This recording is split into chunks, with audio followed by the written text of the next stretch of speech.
Greetings, YouTube, family, friends, and survivors. I'm up picking lettuce for tonight's dinner, and I really like this romaine lettuce, and how I harvest it is a little different probably from most people. I know folks will kind of grow it into, a head and then harvest the whole thing. Well, what I do is I just take the leaves and I snap them off like that, and it keeps growing taller and grows new ones out the top and just gets taller and taller. You can see that one back there. I've been doing it for a long time, and I just keep going around the plants, snapping off the outer leaves, and they're tender and they taste good. And this is Jericho, and I was hoping I could do the same thing with this, but it doesn't grow quite as tight, but I'm going to try it. This one looks like it's ready to start breaking off some of the leaves on the outside.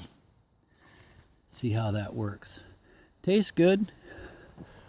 Pull off some of the smaller, tender chard. And then for salad, I break off the smaller pieces of kale.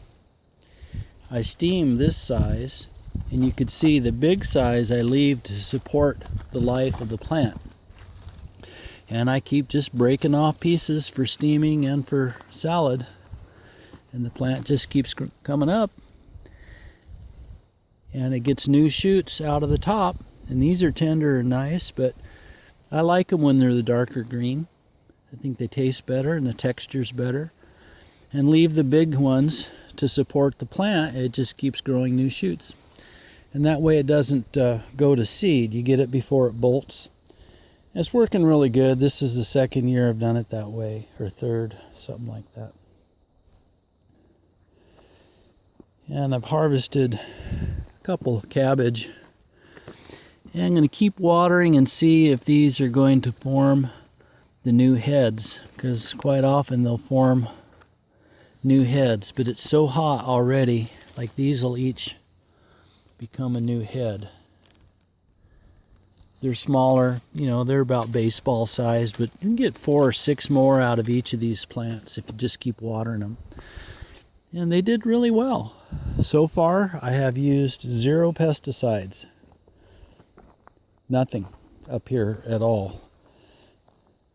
And they've, the Mexican bean beetles have been chewing on stuff as they do, but they haven't hurt any of the parts that we actually eat, and they've left the lettuce alone. You see the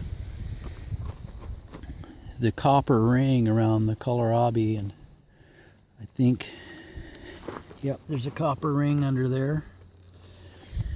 And the theory is when the slugs crawl towards your plant, because of their chemical composition, like when you pour salt on a slug, they just dissolve, or a snail. When they touch the copper ring, it shocks them, and they turn around and go pick on something else. And a friend of mine showed this to me, and he gave me 8 of these. It's actually copper pipe, and it works really, really good. And if you don't, around here the slugs will just completely wipe you out. Another way of doing it is a really heavy mulch out of chipped wood, not bark so much, but chipped wood. And the slugs hate crawling on that, so they just go somewhere else. And going somewhere else is what I like bugs to do. So far, I haven't had to use even neem oil this year, and that's good. We've had to drown stuff in neem oil in the years past. But I'll do a garden update later in detail. I'll just mention this before I finish. The reason why I have so little corn growing, I'm the only one that eats corn on the cob. And right as we were planting, a friend called and said that their freezer died. And they had, how many did they give me? 12 gallons. Pretty sure it was 12 gallons of processed sweet corn that they froze and had it ready for canning, and the freezer died. So they brought it to me. You know, I think they've got 6 freezers going. They're on the grid. And they brought it to me and said, you know, can you use this? And I said, well, actually, I have room in my freezer. And when I get to canning, which won't be too long from now, we'll go ahead and can up all that corn. So this will be all I need because I'm the only one in the family that eats it on the cob. And we've got 12 gallons of corn to can.